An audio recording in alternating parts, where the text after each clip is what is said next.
All right. Greetings. Thank you for joining me. My name is Philip Daniel Miles, and I am very excited to have a fantastic guest today, Jax Atlantis. Thank you very much for being present with me. I am very good, thank you. And I'm very excited to talk to you because I've seen you work and you are very, very majestic and very, very intelligent and smart. Thank you.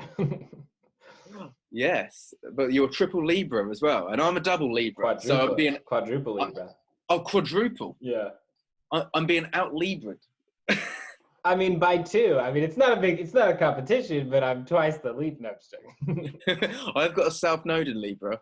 There you go. But like, you do have a lot of lines to Libra. We actually, you're in for a new moon in Libra because you have your moon just 3 degrees after your sun, which is pretty cool if you ask me. Yeah. And your October sun, 18th, 1990. Yeah. Your sun is just next to my moon, which is pretty awesome. And that's by a fixed star called Spica. And this fixed star is about having an architect's eye. So you've got a very shrewd eye for wisdom because this is in your 9th house. Wow. But also how to shoehorn wisdom because it's next to your moon. So you're going to be able to apply it in a very creative, alchemistic, kind of magical way. It's next to your Venus and your Mercury, and it's just a fantastic little mini stellium you have. Hope you don't mind me just being. I didn't expect. No, I love this. I wasn't expect. I just learned something new. This is great. This is such a good way to start an interview. Okay, keep going. Yeah. It's just that I see that you've got this great ability to use this air energy of Libra in this fire kind of house of the 9th house to be able to broaden perspectives, but without being like a ton of bricks. You know, when somebody's got a whole new idea and they come down like a ton of bricks, you're able to do it in a very graceful manner, in a way which is opening people up to new ideas. And that is the very least I can say about that majestic selection of very nice planets you have of Venus, Mercury, the Sun, and your Moon there in the 9th house in Libra. That star, though, I will say, because I don't want to take up all the air before I let you speak for yourself, but it's about the perfected architect. It's a refined eye that allows one to chisel a diamond because it takes such consciousness to be able to do so. God, it's so weird that you keep using the word architect too, because when I was a kid, that was the very first legitimate profession that I ever considered. I was 10 years old in 4th grade. We had to draw blueprints for an assignment. And I was sitting next to this girl, Allison, who I had a crush on. And I wonder what she's up to these days.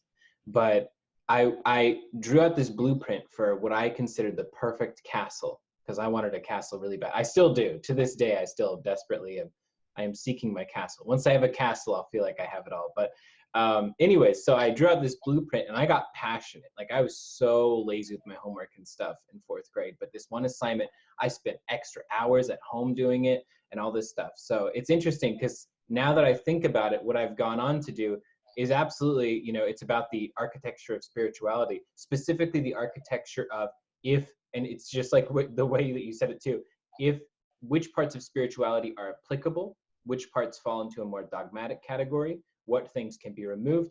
And then hilariously, like you talked about making sure it's approachable for everybody. That's exactly what I try and do. I just did a video on a subject that's really controversial to a lot of people. And it was the first episode of my weekly Dogma series that I'm doing for High Vibe TV.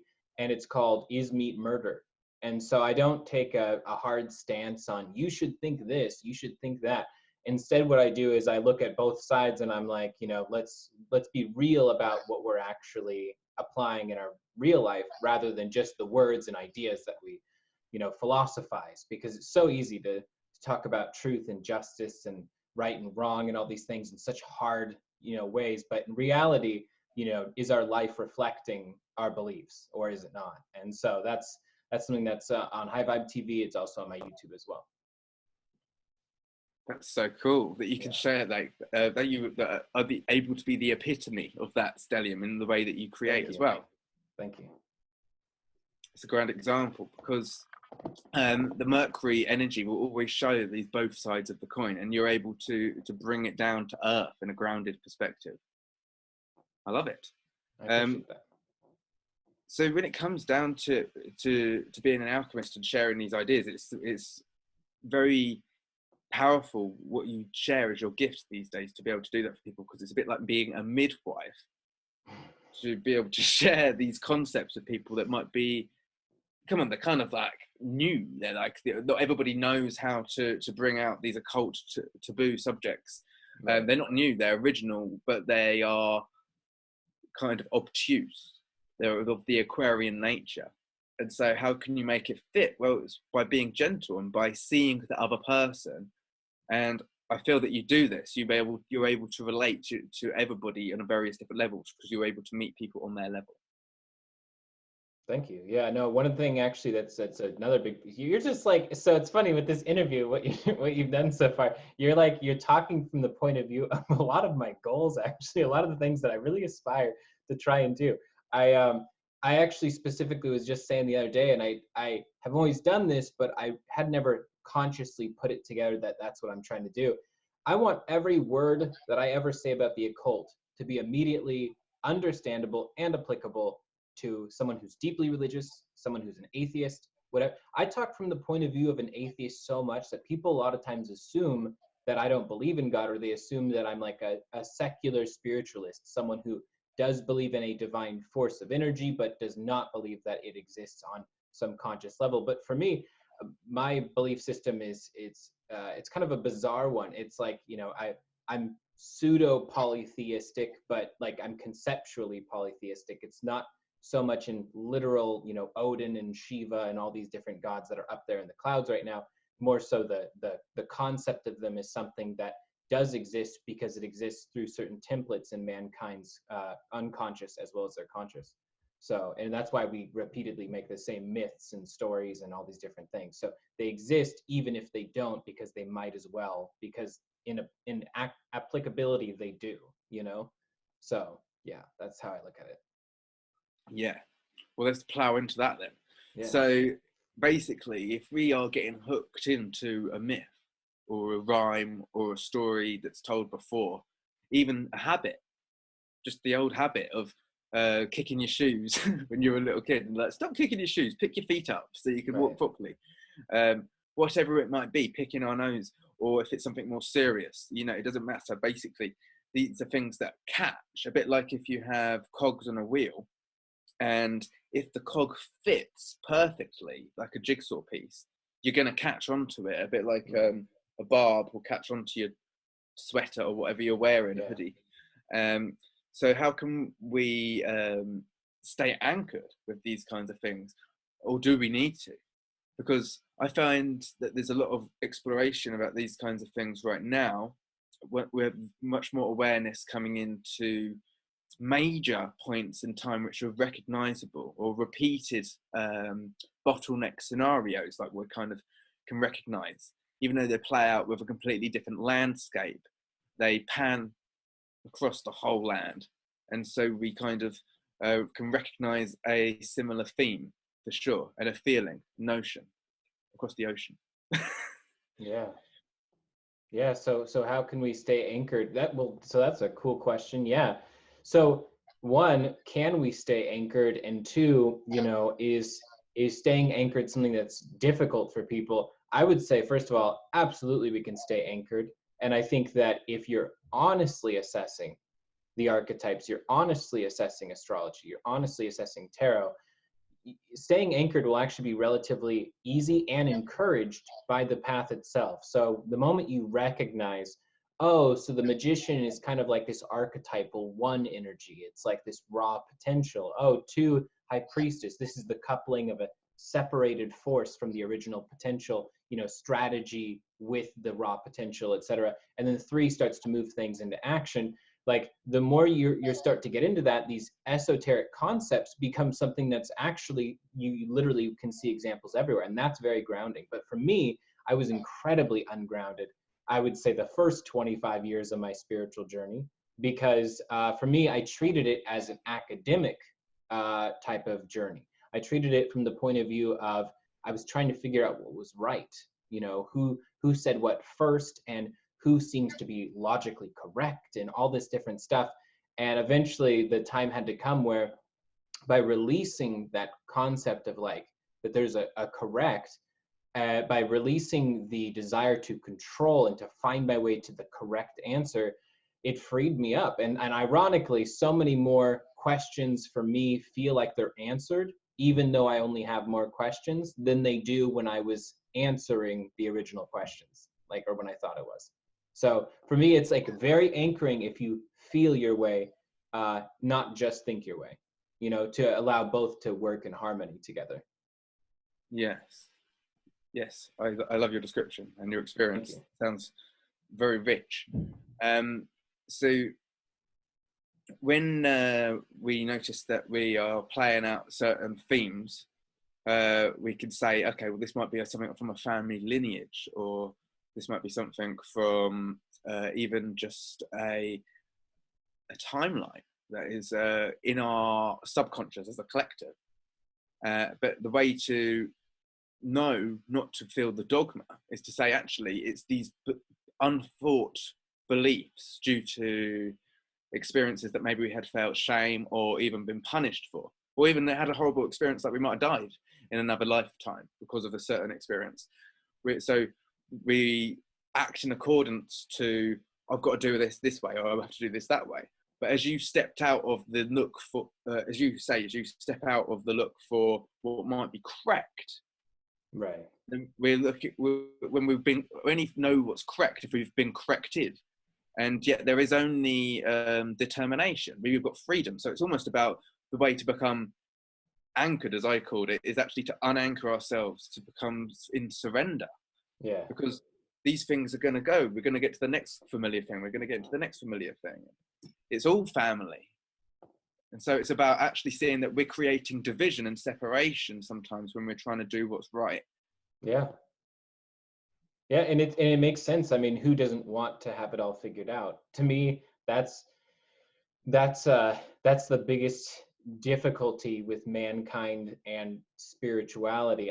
It's for me, I have a very interesting relationship with the word spirituality because I feel it's both like a parlay. It's something that's kind of necessary, maybe a little bit begrudged, but with spiritual, sometimes there's a prescriptive nature to that word, and so I stick away from it. But the point is, mankind and spirituality, we, you know, the way I think the majority of all of the legends, the religions, the original spiritualities came about was someone had a genuine spiritual experience. They had a vision while looking in the fire, for example.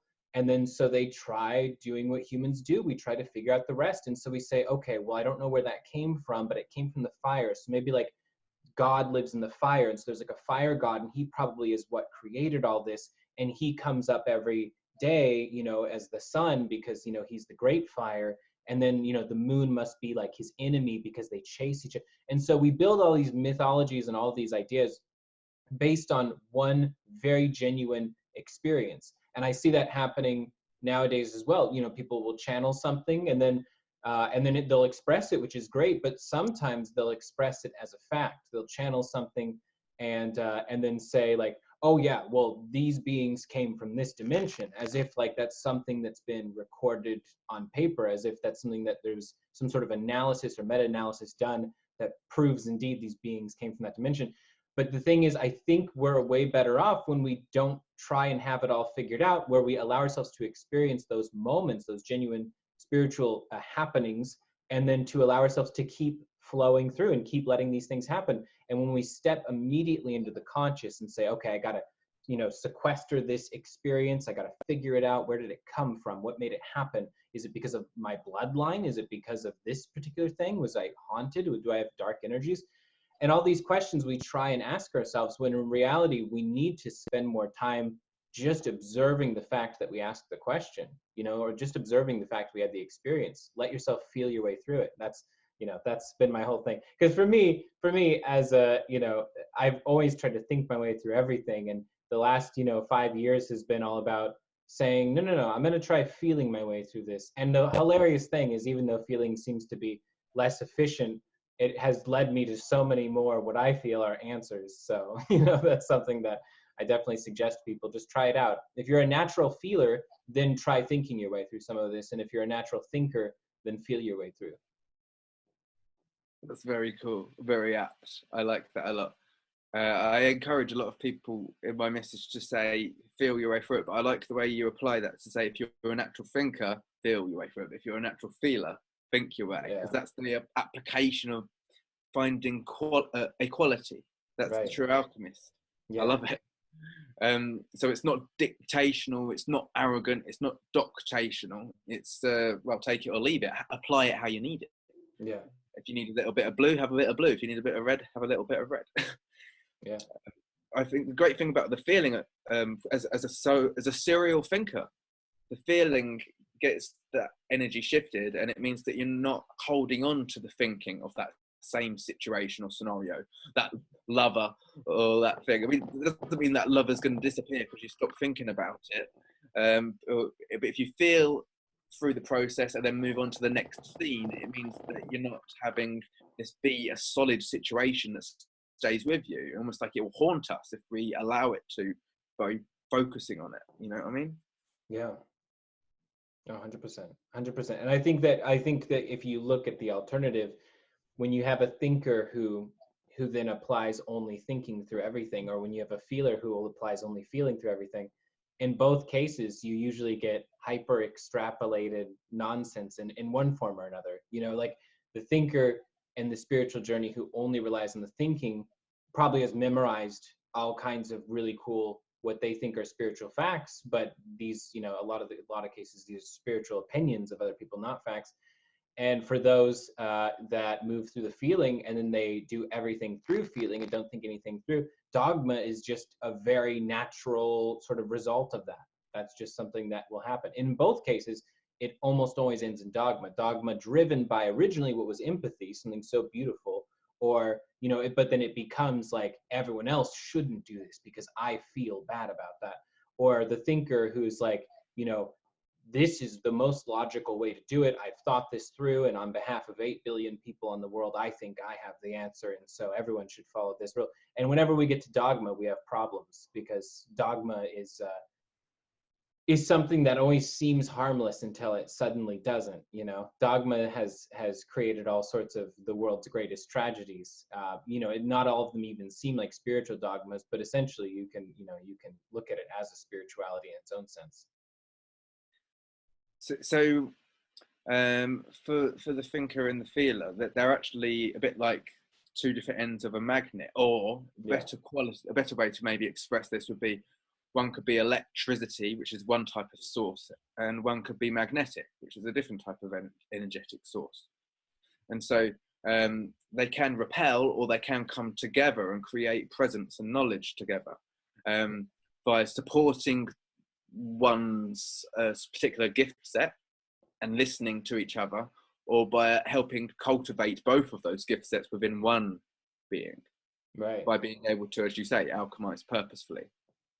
Yeah, that's why we love to create you know, TV shows, movies, and books where we tend to have one character who's the thinker, one who's the feeler, and we love to, you know, and they're usually an extreme case of each other. You know, the thinker will be the one who constantly is being sensible about everything but doesn't have any fun, and the feeler is the one who has all the fun but makes all the crazy mistakes. But we love that. We absolutely love taking the extreme example and making it entertainment, because we all recognize how silly that is. We recognize that the feeling person needs to freaking think this through once in a while, and that the thinking person needs to shut up sometimes and just like let themselves be a part of the experience and just let themselves, you know, have some fun. And so, yeah, it's really, really interesting that we do that. It's our frustration with it, which is why we're addicted to it so much. Yeah. We're like, will they ever break the shell? Will they ever come out of themselves or go into themselves? And that's always the climactic scene at the end. The climactic scene at the end is always that the other person has taken on responsibility and the other person has let loose and parted. It's hilarious. It's all so predictable. Cat and mouse kind of cartoon scenarios that we play in our heads, that we play in the different roles, and we see on these TV sets as well. Yeah.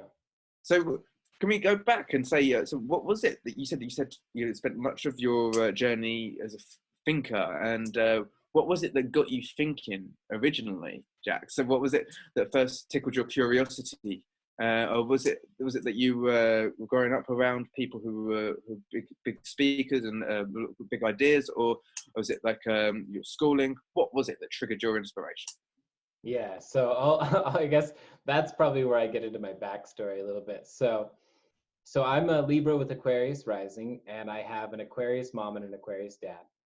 And so my father and mother had divorced when I was 3, and my mother moved to Oregon. My dad lived in Northern California. So I lived with my dad growing up.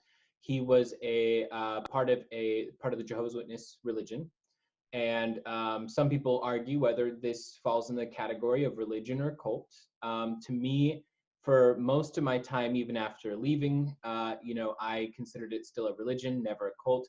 But with so much hindsight now, there's a few elements of it that to me definitely fall in the cult category. One in particular, the most important, is the concept of disfellowshipping. Disfellowshipping is the idea of like shunning, basically. So if you stop believing in the Jehovah's Witness religion, then you are shunned, and they cannot speak to you, talk to you, anything. But if you're in the religion, it's extremely close knit. So rewinding back for a sec. So I say something, yeah, well, I don't want to deviate too much from your story, but I think it's a very powerful thing for now, for the current climate, just to mention that. yeah, Because we're just having an Aries season now, as us Libras are so familiar, because it's half of the zodiac, the other half of the zodiac. But it's Aries is the ram and the sheep, and it's often that the sheep will be herded from left to right, like a bit like if you've got to be able to be accepted by your clan or by your family, right? But if you do go your own way, you're a black sheep, and that's being shunned, right? Or that's in a sense the true definition of crucifixion. Yeah. And so for us alternative thinkers, we're kind of used to this, aren't we? We've all had it now and again where we've been like bullied or something or other, and so this is what's happening in the current climate right now, very much, with the last new moon having been conjunct Chiron and Lilith, squaring the nodes, because we're being herded so much right now by a lot of media and politics, and for good reason or bad reason is all down to our individual discernment. But the point being, sometimes it's our own guidance within us, within that own lucidity, which we was already speaking about, that we can find only within us, that can allow us to be guided. And sometimes that guidance will cause us to be shunned. I just wanted to add that for our own reflection, because it's a very important part of your story and experience. I think so too. That's almost the premise. That's almost it's like, so basically though, they divorced when I was 3. My mom moved in Oregon. She stopped being one. She stopped being a Jehovah's Witness. My father was a Jehovah's Witness still, and he was an elder in the congregation, which is what you might say is like a pastor. And basically it's Christianity, but there's just a few parts of it that are very clearly altered. So in a nutshell though, I have a question more directly about it then. So basically, for maybe to help the other people who may not be educated, like me, I know pretty much about as much as you have shared. I interviewed a former Jehovah's Witness yesterday, an astrotheologist, and so that's quite funny that we've got you back to back. He also has got a grand amount of experiential knowledge through the experience, which turns into wisdom through hindsight, which you're about to step into and tell us all about. And so I think it's very valuable for us all to recognize that as well. I'm recognizing it now because I was raised as in a Christian society. I went to a Christian school, and this is how my familiarity with the stories came to. I was even Joseph on the Christmas play one time, but I'm born on Boxing Day, which should make me baby Jesus. But I was talking. Anyway, crazy. Go on. So let's get into that a little bit. So the few tenets of Jehovah's Witness religion. Jehovah's Witness religion, you can consider its start date like 1914. The religion itself was one of the things that's the biggest tenet of it is, in Jehovah's Witness religion, people don't die and then go to hell or heaven. They don't believe in those things. They believe technically that there is a heaven, but that only, but essentially if you die, you just go to sleep in the ground. But that at some point that Armageddon will come. Once Armageddon comes, it wipes out all the non-believers, and all the people who believe in the Jesuit religion will be resurrected from the dead to live here on earth forever in a paradise perfect world. And that the only people that go to heaven are the anointed 144,000, which basically are anointed by God, because that was taken from the Bible a long time ago. And now actually the 144,000 number has made its way into the spiritual community and has been used as basically like the 144,000 that will ascend to the 5D, or the 144,000 that will be used to find their twin flame. And so, so anyways, they have this number of people. The concept is, if you're in the religion, everyone, oh, go on. Yes, I love that, and I've seen it in the spiritual community, the 144,000. I didn't know much about it at first until I saw other people talking about it, but then I found out when I was writing an article for which was about the relatability of the signs for Astrology magazine, and it was about basically how Aries gets on with Aries, Aries gets on with Taurus, Aries gets on with Gemini, etc. And so I found out after a long bit of work that 144 was the number of combinations of the signs. Yeah. 12 times 12. And so I felt that is a beautiful part to really see that these texts, these organic texts, I call them organic is because they fit in with the nature of this cube, this cube map, which is a very powerful part of time, which we're going to get back into. Yeah, no, I think so. I think there's the amount of synchronicities that I look back on now are just beautiful in that sense. But yeah, I was growing up in that religion, and one of the important tenets is that, so let me go back to the other thing. So Jehovah's Witnesses is basically their religion, I think started actually a little bit before 1914, but the concept was they were all saying that Armageddon would happen in 1914, and then it didn't. And so they said, well, what it is that the children born in 1914 will never know death again. And so Armageddon will come shortly after that when this generation grows up. And then that didn't happen. And it's like, okay, people who were born, in the same decade as 1914. And so they basically kept pushing it and pushing it. And I remember once when I was 8 years old, I asked my dad, I was like, so it would have been 1998. And I was like, Dad, do you think the new system will come before the year 2000? And he was like, of course, it's not even going to take that long. It's going to be here any second. And so that was 22 years ago. And but the thing is with cults that are based on the upcoming catastrophe, the Armageddon, you can essentially always justify, look at everything that's happening right now with coronavirus. But you could have also said, back in 9/11, look what's happening now. There's war in the Middle East, just like it says. Look at this famine, look at this, look at that. And you can always explain why the world's about to end, and it keeps on not ending. But anyways, so they believe that. Can I say, because you say really cool things, and so it's worth mentioning these points, so especially as you mentioned 9/11, and because that was the last time that we saw that we put our attention so much on the media. In the sense, is it okay? Are we doing this? We've got to check for some advice, that kind of thing. And that was when the last time that the South Node and the North Node are exactly where they are now.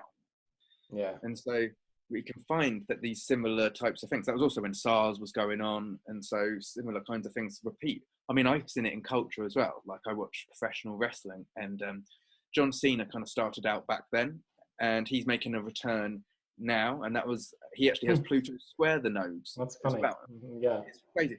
And so my own personal life, I can relate to it as well, because I came out of a period of isolation, and I feel like I'm doing that in a sense now a little as well. And so we can all recognize these time things, but what happens is to throw us off the knowledge of the time scale repeating, the harmonic repeating is the big stories which throw us off. And so in a sense, changing the narrative is a distraction from our own consciousness, or from this longevity of prophecy turning into our own christening. Yeah. Our own coming into awareness. I love that. Yeah, 100%. Yeah, and so that was in a nutshell. There's other differences as well, but in a nutshell, that's the Jehovah's Witness religion. It's very much like Christianity, very few differences. They don't celebrate birthdays because the only two biblical verses that talk about birthdays, people died or whatever. They don't celebrate holidays because they think that they're all false. And they suddenly take a very secular, historic point of view, and they're like, well, I mean, if you look at this, this was started by this pagan tradition. And, we all know Christmas. I mean, come on, like we know Christmas's origins. Like we know the origins of several of these holidays that were, almost all of them were sex rituals. Like almost every holiday that we currently celebrate was originally a sex ritual or the worship of a sun god. So it's like, it's kind of funny. But the point is, so I grew up as a Jehovah's Witness. From an early age, I had a lot of questions. And I recognized that, for me, it was very important to be viewed as a good kid. Like I wanted to be viewed as good by my dad, because to me, he came across as the arbiter for good and evil. He was an elder in the congregation. He spoke directly to God the way I saw it in a metaphorical sense. And so therefore he would have the most experience in that. But the thing is, a lot of my questions were stuff that I knew very early on was not okay. One of the things is anyone who's not in the religion is considered worldly.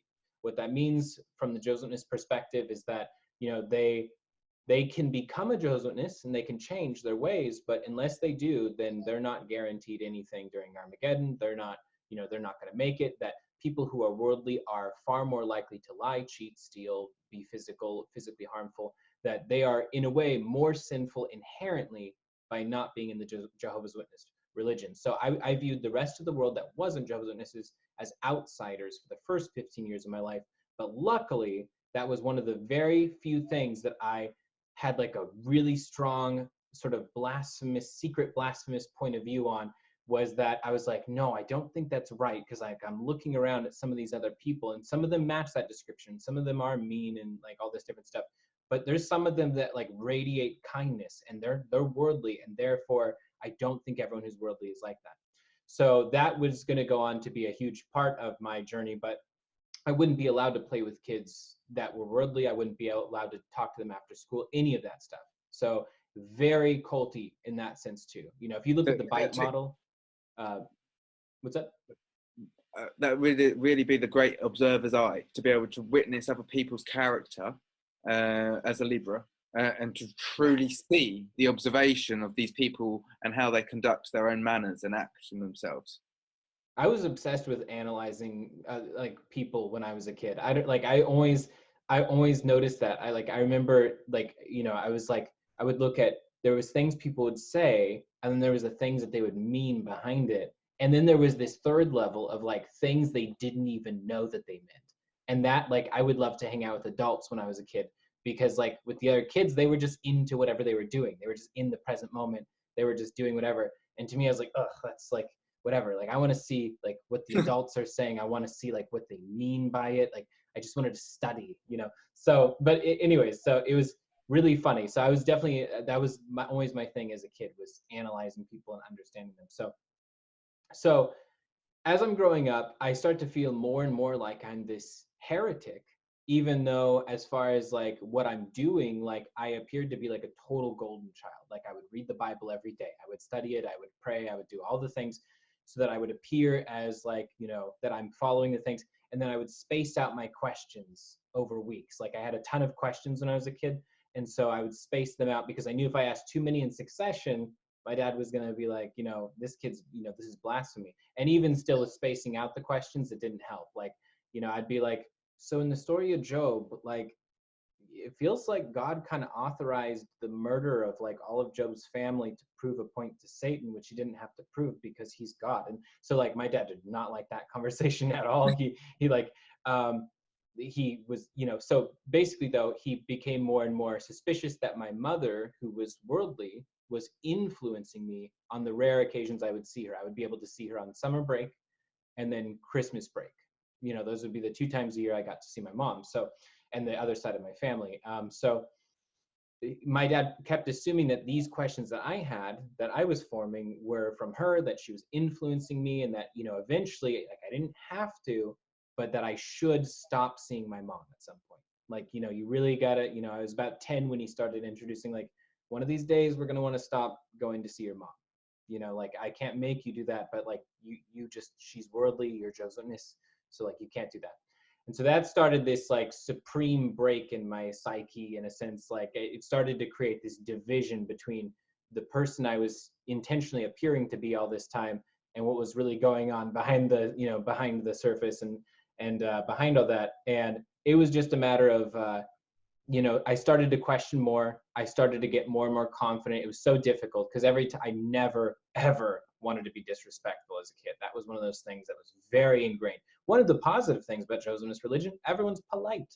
I have a lot of polite mannerisms and things that I do. I'm glad I have. I'm glad I got that part of it because, you know, there's a lot of people these days who don't have any manners and it confuses the living hell out of me. Like, you know, they just like won't open the door for someone or like, you know, little things like that. It's crazy. But so that stuff was very drilled in. You always are polite no matter what.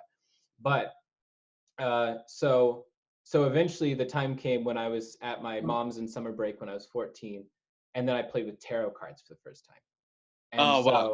Could I ask you, pause you there and ask you about something before? Because that's a perfect time to get. Yeah. I want to hear about that, but I want to reflect on what you just shared again.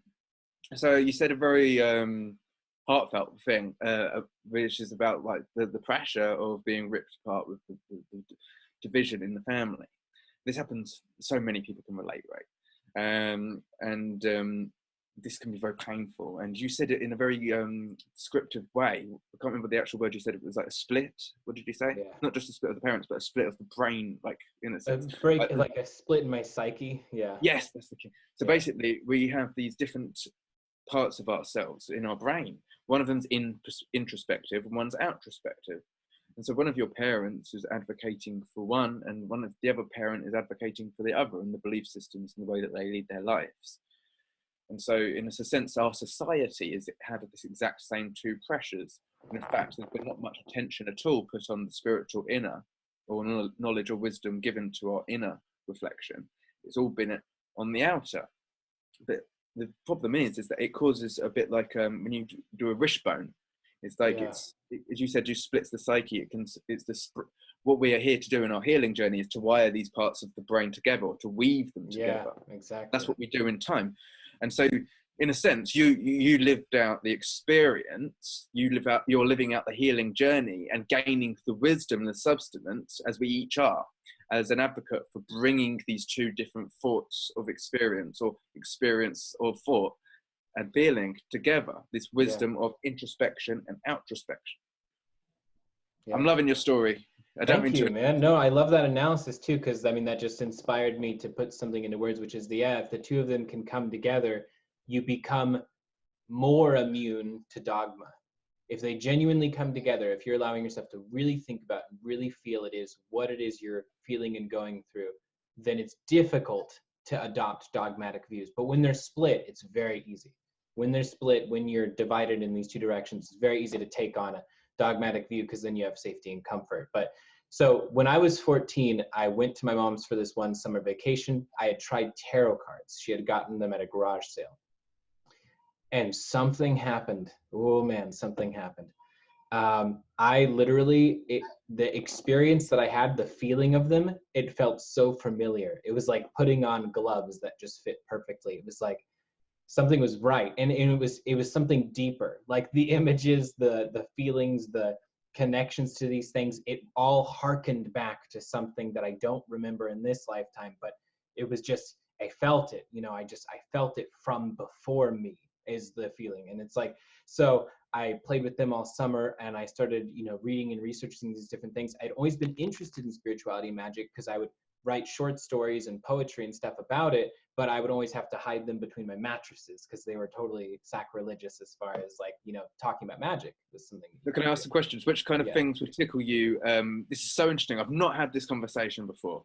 It seems obvious to have it, but I would watch, Nickelodeon, and they'd have this Harriet the Spy would interest me, and I have things like Filofax, these kinds of things which were kind of hinting towards some kind of magic or some kind of astrology, but they weren't quite the real McCoy.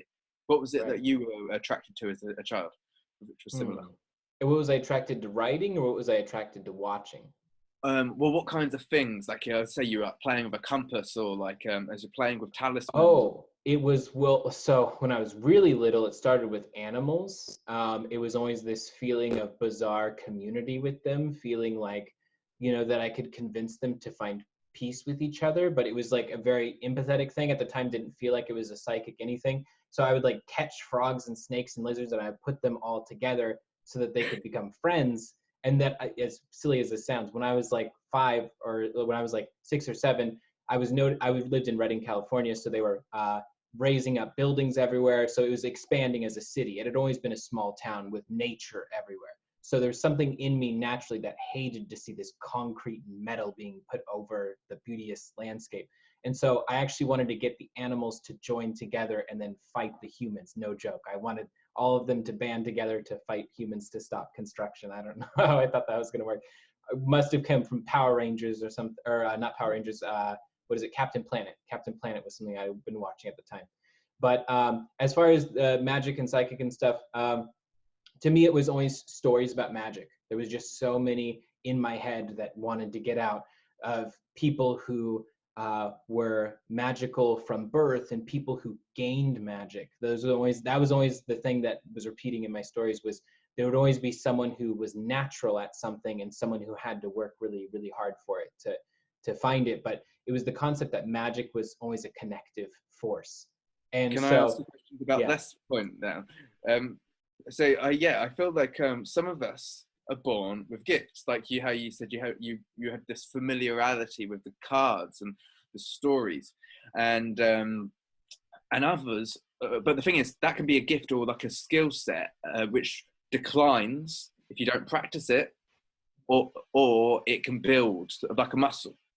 And so that this muscle memory with this particular knowledge or skill or gift is something we can ripen as we grow through life, or reawaken to, or it's something that can diminish, as well as add more gifts along the way. And this is very much with spiritual intuition and all these types of things. What do you think about this?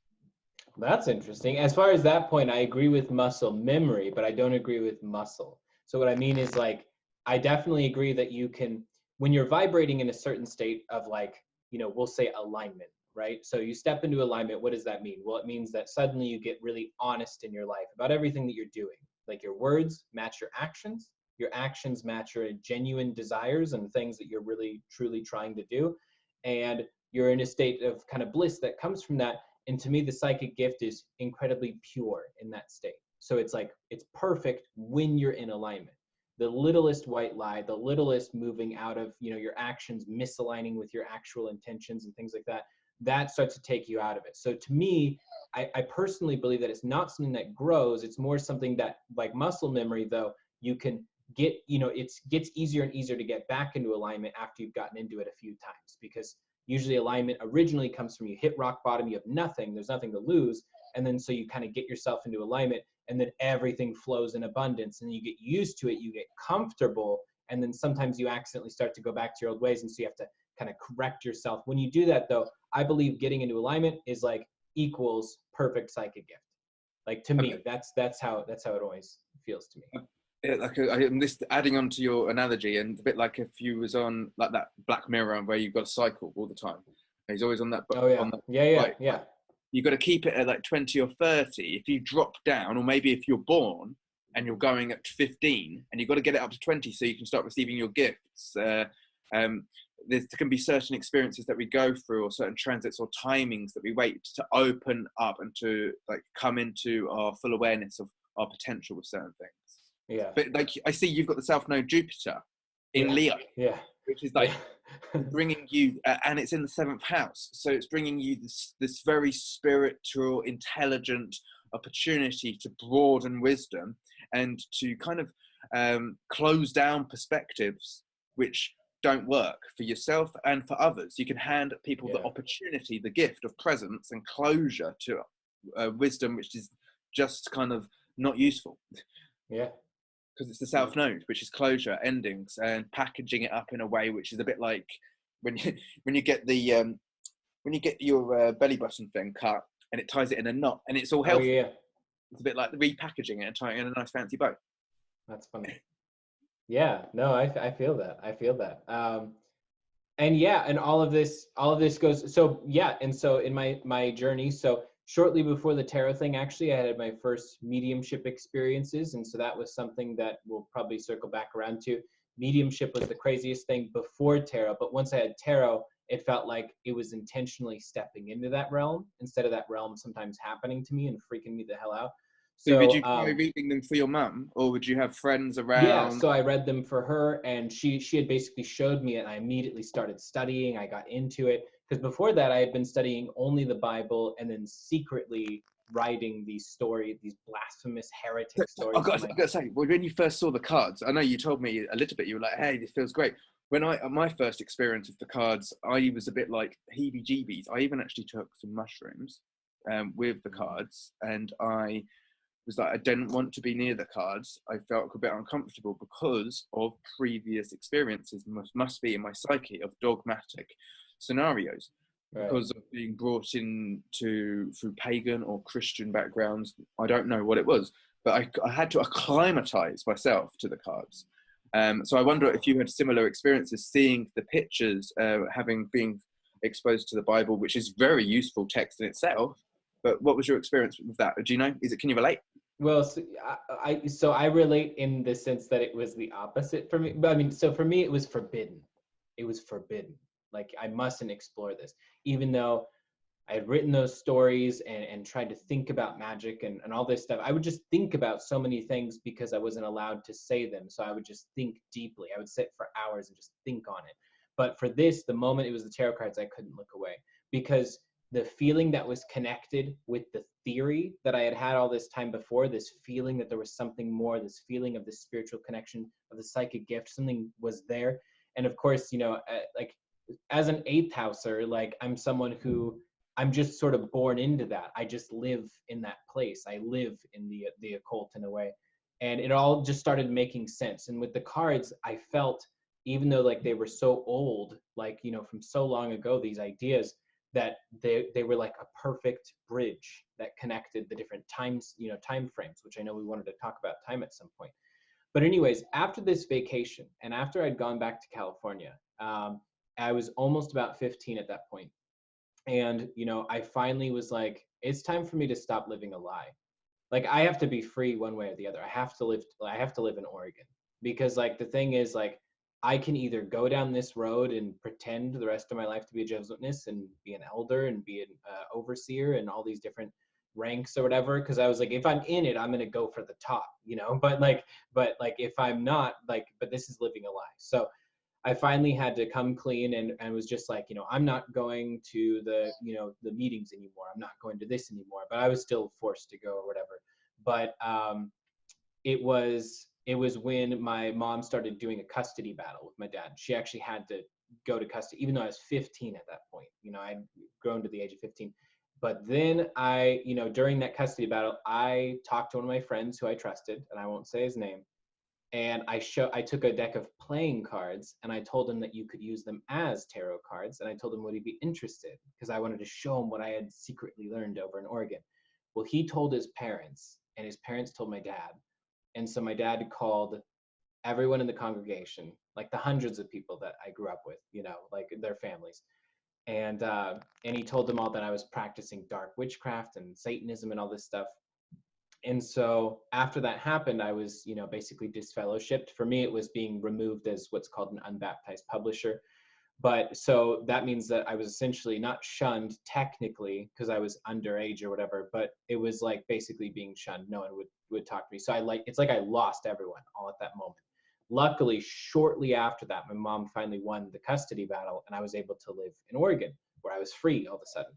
But when people always wonder like why I like care so much about dogma and like why divisive, you know, thoughts and ideologies that people double down on as hard as they can out of nowhere, why like I care about that, it's because like, you know, I haven't talked to my dad like in 12 years, even though he's alive.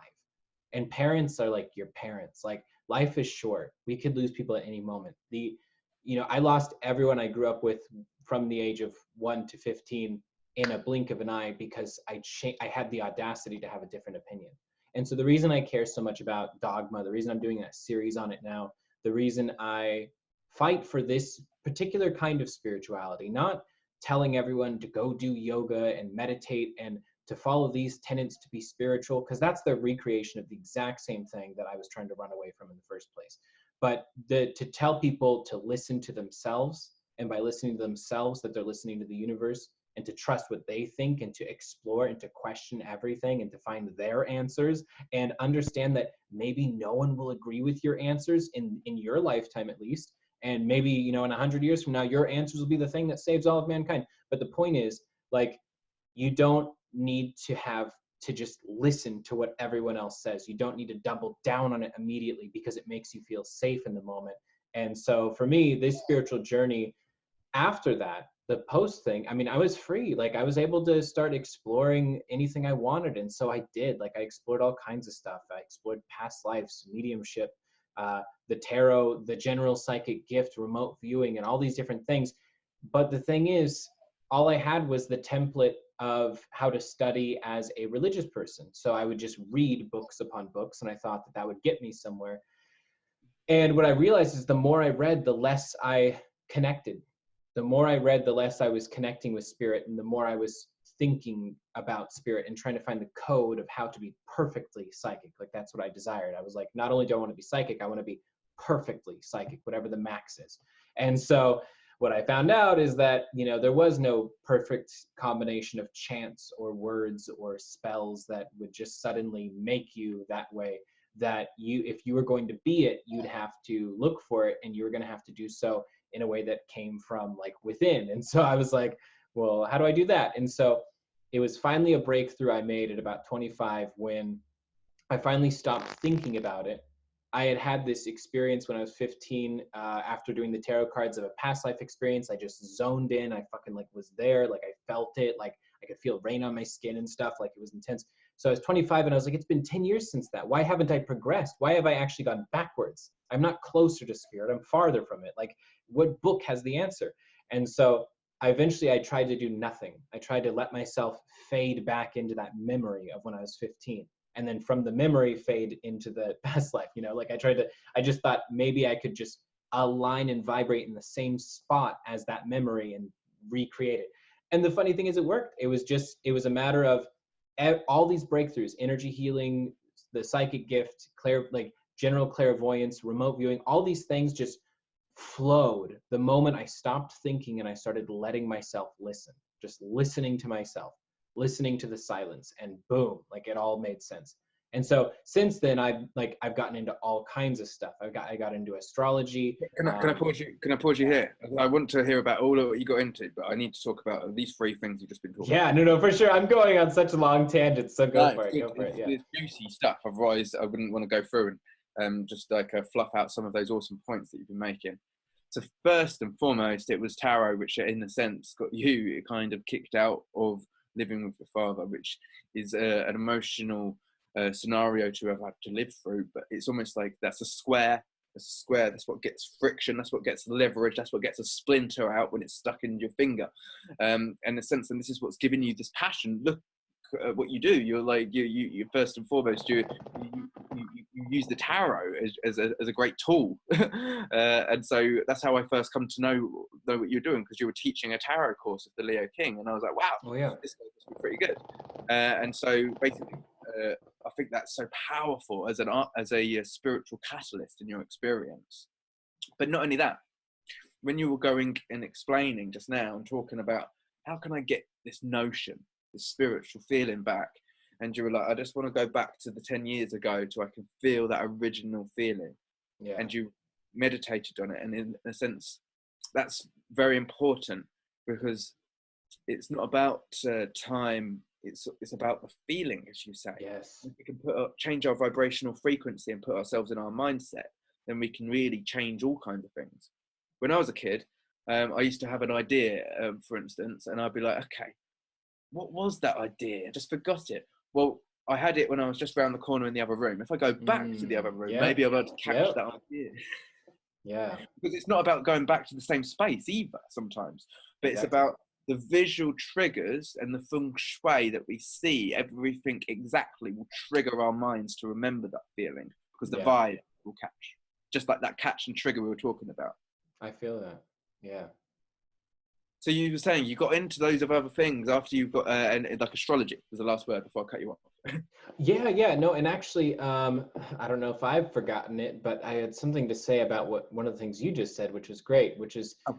vibrating back into that same point. For me, it was just a matter of it kind of connects to the surrender concept. It was the moment that I stopped trying to think and control the experience and figure it out the right way to do it, and finally let myself feel imperfectly. Who knows what would have happened through that feeling, but just to feel and to be in that place of vulnerability, and then boom, everything started clicking again, and with a vengeance. So I created Jax Atlantis within a couple of years of that. The name Jax Atlantis, June 17th, 2017. And so that's when So I why was then it Jax Atlantis specifically? Because this is a major point of my questioning, which relates to frequency. And so yeah. I'd like to know what first. Oh, so what was the first part of your question? Why the name? Why? Oh, yeah. So what I'll say is, so with Jax Atlantis, first of all, my real name is Tannen Charles Thomas Dell, which is an interesting name. So for me, I didn't not like my name, because back when I was going through this whole journey of poetry and I ran a literary magazine and all this stuff, Tannen Dell is actually a great writer's name. It's actually solid. Like, The last four letters of my legal name are Dell. really? Deln. Oh, Yeah. that's funny. Yeah. So with Tannen Dell, the thing is, when people hear Tannen, it's not a common name, first of all. Second of all, they always say, "Oh, Tanner, okay." And it's like, no. Like I said, Tannen, It's like, but the thing is, like, I have to correct people multiple times. And sometimes it'd be like Dan or Tan or something like that. I was like, no, it's Tannen. It's as if it had some sort of magic field around it where no one could like get my name right. Very few people could. And I always had to repeat it multiple times, no matter how clearly I enunciated. And I tried. Maybe that's why I enunciate so much of what I say so much of the time, is because the amount of times I had to repeat Tannen. Oh my So, God. You keep blowing me away with these synchronicities. yeah, you too? You keep blowing me away with the synchronicities that Did you do that too? Did you have to enunciate things so much? No, but it's the words that you're saying, and I'm going to say why.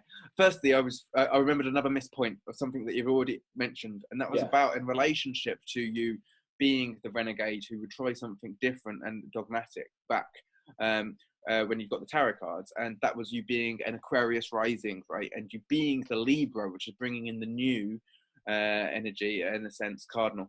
But also that's the thing that's going on now. I wanted to make this point for the audience. Now Saturn and Mars are in a conjunction at the beginning of Aquarius, which is right by your ascendant and north node personally.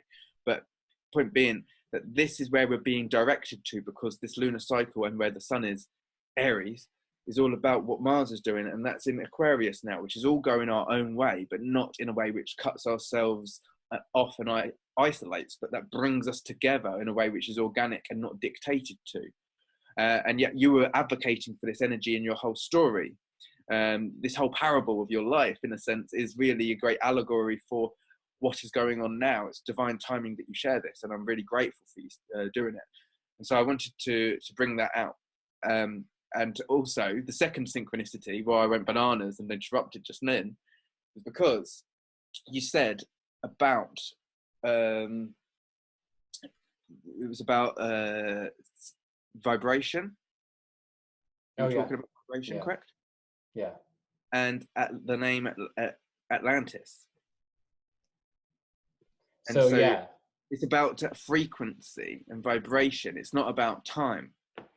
So this is a point which we are establishing for ourselves now as the most optimistic and magical point for us to know as a true experience of our reality, that we can go and change things through our vibration. It's not about time. Yeah. And that is why I'm so excited to be sharing this conversation with you, because you keep bringing up perfect examples. It was about pronunciation. Yeah. This is the key thing that my investigations I've been working on since Saturn's ingress has been about this new subject matter of the wheel and the letters. of the alphabet that go around the wheel, making an organic root language of humanity, a tone, frequency, a vibrational rainbow of different harmonics, which is basically geometry and astrology, and it's all about Atlantis. And so when you say about pronunciation, give me your name again. I'm going to give it a go. Yeah. Karen. So my first name? Yes, please. Yeah, so Tannen. Tannen. Yeah, exactly. Tannen.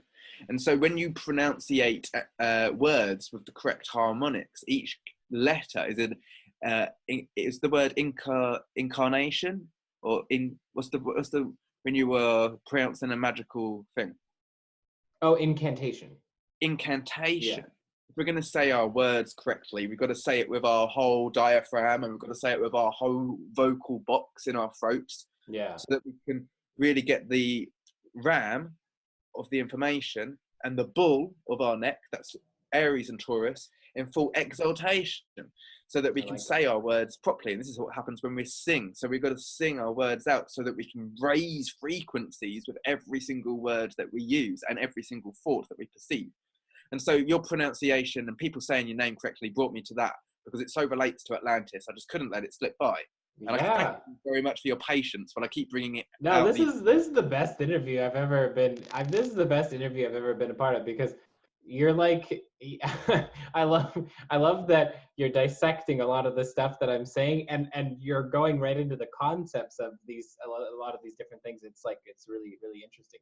I love that. So as far as Jax Atlantis, I had a spirit guide named Jax. And I was like, I need this name. Originally, the name was just going to be for my business. Like, it was just going to be my business name, and I was still going to be Tannendel. But as soon as it came to me, so I knew the name had to be, I wanted it to be sharp and unmistakable. I wanted it sharp and unmistakable, simple, short, like something that people won't say wrong. And the funny thing is, no one has even accidentally called me Jack. Like, everyone calls me Jax when I say it. Like, once in a while, someone hasn't heard of that name, but basically, so it's like, where does Jax come from? What does it mean for you personally? For me, it's an action. It's a feeling. It's the feeling of an action and a description. It's sharpness. Sharpness is what it is. But it's a smooth sharpness. Like that's the only way I can describe it. And the spirit guide, through the spirit guide, I found so many different connections to Atlantis in my sort of past lives. And so I thought Jax Atlantis, and like that would be my name. And so it was sort of sacred to me, because the spirit guide, it was as if he allowed me to like have his name. And the funny thing is, after doing that, it's like, in a way, I still feel the energy of him, but it's as if he's gone now, in a way. Like, it's almost as if I've recycled his energy or something like that. I don't exactly know how to put the feeling into words, but it's as if he's no longer with me, but not in a bad way. So I created Jax Atlantis, and then I just felt it, and I just became Jax Atlantis. And this dichotomy of the past religious child who was trying to be religious, and the young man who was becoming spiritual, and then this person that I really am in my full sense. Like, it all started to mesh together. The story was no longer a tragedy. The story was like, it was beautiful. It was a masterpiece. The creation of that name meant so much more than the creation of that name. The creation of that name was like becoming who I really am, and as my full self, and realizing that just because I'm so different on the inside in so many ways, so much black here, so much white there, like all over the place, all the time, constantly changing, I'm a constantly shifting being, that doesn't mean that it's separated, or that I'm divided in some negative way. That it's part of what I am. It's part of my essence, is being a shifting being. So yeah, that was the name. That's how the name got started. And then, I got super into astrology. I got into these different things I didn't expect. Animal totems returned to me from 15 to 25. So animal totems returned to me. It like the feeling of them again, encountering them in daily practice. Crystal ball came back. So when I was 15, I did original explorations of tons of subjects. And then when I was 25, and then over the 2 years until the 2017, when I became Jax Atlantis, it's like all these old things returned, and like with a state of love. They were no longer the same things, but they were no longer from the lens of academia. They were now from the lens of essences and feelings and life forces. And so it was crazy. I consider it a reawakening, depending on like what terms you like, ascension, awakening, whatever. It was like a reawakening, and it was the most beautiful thing ever. And then I started going online and going live, and that's how this journey all begins. Brilliant and beautiful. I love the story, and it's just so perfect, and that you share the dynamic of what can sometimes feel in those moments, some of those tight squeezes as hardship, turn out to be the crystallization of what was this beautiful masterpiece. Yeah, so beautiful. It is. And like, would I care so much about doing tons of this if I hadn't been forced to not do it? Like I'm so lucky for all of the oppositional influences in my life. I respect and love the opposition that has come to me, because it forged me, Like no sword is comfortable while it's being forged. It's put through molten heat, and then it's put through icy water. Like, it just has to be. If you're gonna make a sword, you have to put it through the full spectrum. So yeah. That's okay. You get the titanium. I can't think of the name from the sword from Kill Bill. Yeah, exactly. Just like that. I'm like the sword from Kill Bill. Well conditioned, because you've been through, as you say, the birth of fire, the purification of knowing that pressure. I love it. But what you say about opposition, I want to focus on that, because the Libra energy is all about opposition. It's the seventh sign. It's 180 degrees opposite whatever it is that we are. And so it's basically a sunset, the glyph of Libra.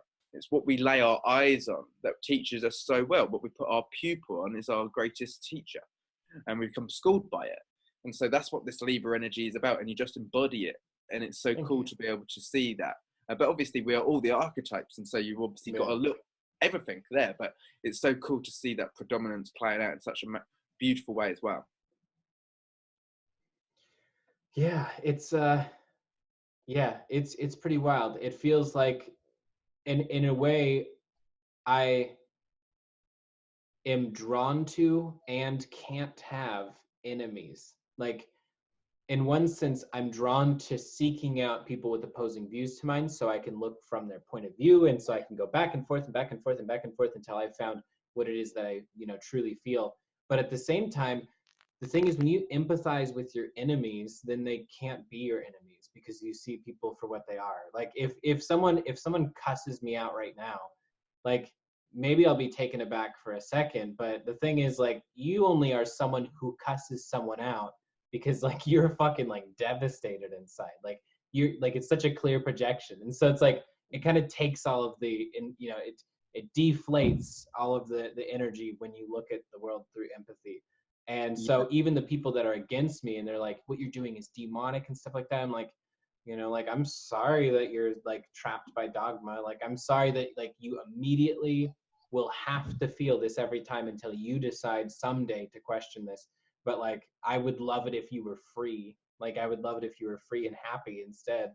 And that's kind of what so much of this is about. I'm actively seeking to have a lot of these conversations about dogma, which is going to put me in a lot of arguments. But in reality, I just want to talk about it and show people, that if you're going to claim something and double down on it, then you had better be, really, really thoughtful about what that is. If you're going to claim anything, for me, even the predictions that are my strongest predictions that I'm so confident in 100%, I still say I feel, because I don't have evidence. I still say I feel this, I intuit this, because I don't have evidence. I do not get to state it as a fact. And so it's hilarious. The name Jax Atlantis, do you know what it has become? People ask me all the time, what's your belief on Atlantis? I don't tell people. You know why? Because I didn't know this, but when I chose Atlantis as my last name, it became a spiritual Rorschach test.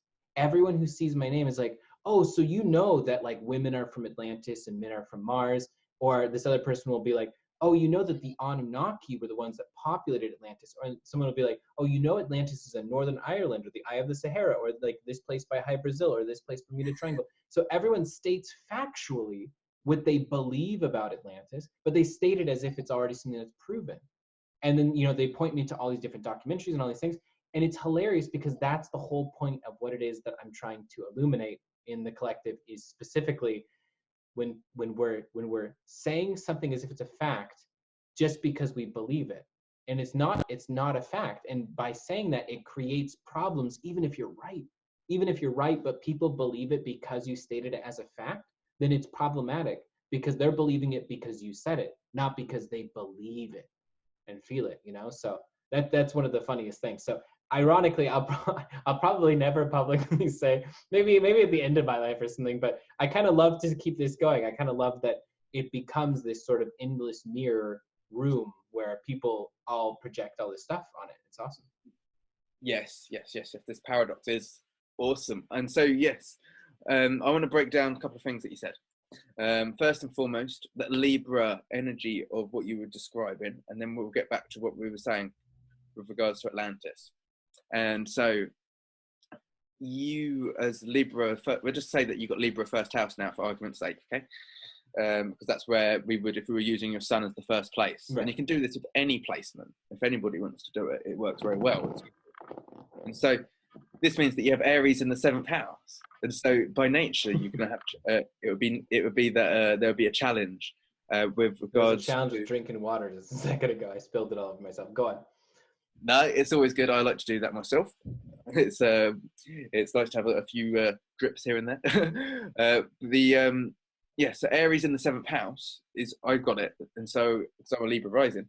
It's going to be for anybody who has opposition, that it's going to be a challenge, because the Aries energy, it's not to say Aries are bad guys, it's because we've all got Aries. It's basically about there being this friction because it's not seeing things from our position. And so together, we can see things from different vantage points, and that's our special gift. That's our quality when we're able to share it together as equals. But when it brings this division, when it brings no wholeness, when it doesn't bring acceptance that there is different vantage points to see different things, then that's not inclusive of those other people that we're here to learn from. Because I wouldn't be learning anything if I wasn't able to put myself in the position to learn from those people which oppose what I believe. Right. That being said, it's something that we can get into to challenge, to test you in what you just stated. It's very, very interesting. And I'm actually, as a Libra set person myself, I completely support what you're saying. And so I'm just going to be kind of a devil's advocate in a sense, in this example. But it's a long story and I keep it short as possible. Basically, I met an astrologer here at a group who ran the Astrologer Circle in the UK. It was in 2016. And he was really academic and strict because he didn't want to become shunned by his peers. Right. And so basically, he was being very Saturnian and very traditional and just teaching all of the astrology which you might find in a book, or if you listen to the astrology podcast kind of thing, which is really good, great template. I would not replace that at all because he taught me everything I know. Not everything I know loads, but he taught me loads of great things, right? And it really allowed me to know that I had a great rooting and grounding in astrology. Okay. And so I'm very grateful for that. But then the other day, when Saturn made its ingress into Aquarius, he rang me up. And this is 4 years later. I mean, since then, we've put on group classes with Rick Levine, and we've learned lots of things, and we did webinar together for Astrologer. So he's got a lot of knowledge, and I believe he's a Mason, and he's worked very hard, and all these kinds of things. But he wanted to be strict and get his book out there and be respected by his peers. He's a family man. And so fair enough. I kind of looked like, fair enough. And so Saturn goes into Aquarius, and it's like a shift, a pole shift, a bit like what we were talking about in regards to both hemispheres of the brain. There's the introspective nature, and we've got the perspective nature. And even Saturn is actually a cube in Greek atomic shapes. I've got a cube here. It's a right old botch job, but it is a cube. And in the next shape of this cube, if you were to flip the polarity of it, you see that it's the crucifix, which is the next shape. Yeah. And then you fold it back up. And so what was contained within it is now on the outside. That's the same as a pole shift. Doesn't mean that the earth has to change or anything like that. It's just almost a bit like saying, okay, well, the attention that I had placed importance on outside of me, now I'm seeing that the importance is within, which is kind of what I see is being encouraged by the atmosphere that we find ourselves in this current climate now. We've been encouraged to go and spend time at home with our families. It's time of the self, Aries, identification, and this kind of thing. And so basically, it's very funny that he phoned me up on the day of the Saturn ingress into Aquarius to say, hey, I want to talk about the occult now. I want to talk about the mysteries now. I want to talk about different subjects that I wouldn't talk to you about. And so that's Aquarius energy. You'd know as an Aquarius ascendant, it's about just going gung-ho with the alternative and being a bit of against the grain, right? Yeah. So basically, he told me about this particular thing which he had married into years ago, but decided not to talk about for 20 years, since maybe 15 years. And it was called something which could be considered almost slightly dogmatic in a sense, from what you sense. So I was very cautious at first, called the Box Saga. And it's about a family which owned the Nokia company from Finland. Okay. And they had an oral tradition, a pass me down story about this oral tradition called the root language, which we've already been talking about. This language of different tones that come through a circle, which is actually different harmonics around a circle, like Libra and Aries being a 180-degree opposition. That would be called the second harmonic, whereas a square would be called the fourth harmonic, because it's a 90-degree angle and it divides a circle into four. Okay, and so these would be different tones or incantations, as you so correctly pronunciated for me. Yeah. And so actually, if you go around the zodiac, it would be the alphabet and all languages will go around the circle, and this is the harmonic scale. This is simply music. This is also the way that color works. And so all archetypes in a circle is all inclusive. It tells the story. It kind of speaks for itself vibrationally, because if you was to deviate from the story, whether it's nakshatras, human design, the tarot deck, or the astrology zodiac we're so familiar with, it all tells the same theme using different ways of explaining how the arc of that vibration expresses. And so this is very valuable science. This is very tried and tested. It speaks for itself. It's oral linguistics. But the problem being, it can easily get swept into dogma. This is something which has happened again and again and again. And what we want and have the opportunity to do now with folks like yourself, who know so much about this natural organic science, and other people within our field, is connect together and share the correlation of this wisdom. I'm going to tell you a little bit more about what this person shared now. Now we've got over the science, because the science is great. If you talk about that until the cows come home, it's very valuable. Yeah. And we should talk about that until the cows come home. It's so valuable. But I want to tell you about this Atlantis side of things. It's not tell you, it's just share, and then hear what you've got to say, because that's really what I want to get to. This is all new to me as of just over a week ago. It was 10 days ago. But this person, which I've known for a while, obviously I had built of respect for, told me that he lived with one of the family members who would pass on this oral tradition. One of the last member, called Eeyore Bok, and he was from Finland, Helsinki. And what they were saying is this was where Atlantis was. And you've said, oh, this person says it's from here, this person says it's from there. We're going to get... And every one of them beautiful. I mean, I think if you believe that, that's awesome, you know. But yeah, so you were saying he believes that Atlantis is there. Yeah. Yeah, we'll get to that, because I'm with you on that as well. And with what you say, I am in agreement to that in a way that we can get to, which is very valuable. And it's probably the most silver jewel of our conversation that we can share for people, I believe, maybe. However, this point is supposedly recorded to be the original North Pole. Interesting, because we just talked about pole shifts. Right. But it's maybe that a North Pole can be more than one place, and we'll get into that, because we've already mentioned it's about vibration and frequency, right? Right. Time.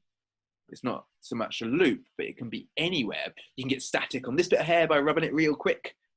And Oh I can yeah, get yeah. on this bit of hair and rub it real quick, and I have silly bits of hair on either side of my head. Right. Yeah. And so that could be considered a pole, and that could be considered a pole. It doesn't even have to be opposite. I could do not, you know. Oh, I can see that. Yeah. And so if we started singing in one side of a field and singing on another side of the field, then there'd be beautiful resonance at different sides of the field. We could get a third party in. We could even start singing together, and you know, kind of harmonics we could bring together. And Anyway, the music is in the field, even though it's in 3 different locations, because the vibrations connect to each other, and in a way they're all one, even though they're in separate places. yes, Yeah. like in different markets, like Yeah. in the financial market. Yeah. So interesting, isn't it? So in a sense, this is already playing out around us in the very solid world, but we don't see the spiritual nature within the corporations that are already taking place, or within the stadiums that are already going on, and all of these kinds of things that have been going on so regularly and frequently under our noses right before us. Anyway, get back into this Finland story quite quickly, because it's interesting. This family were called the box, the Stro box. And the box being key, because it's Saturn's box, and this is where it gets a bit tricky with all the words, but it's also about the vocal box, and a name for Saturn, which is what's the word we're going for, synonymous with the goat, is that the goat is synonymous with the goat. Synonymous. Yes, okay, yeah. I was like, Sinostrous. Well, the goat is known as the bok. Yeah. As well. And so it's interesting. It's very interesting. And you said earlier that Christmas Day was a mating ritual. And in this story, it is a mating ritual that on different parts of the year, we would have this society for procreation, a bit like bees.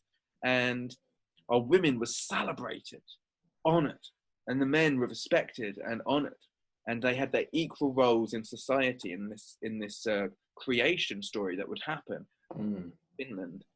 And basically every Christmas Day there'd be a ball like Cinderella, and all the men would get chosen, and then they'd have Boxing Day, which is my birthday, the day after Christmas Day, where all the men would compete in like an Olympic Games or something like that, even a bit of a sparring match, a bit of boxing, or even they'd sing as well as one of the talents that they do. They'd sing to praise the women, they'd sing to praise the men, because they'd sing from their diaphragms and they'd sing with their vocal boxes.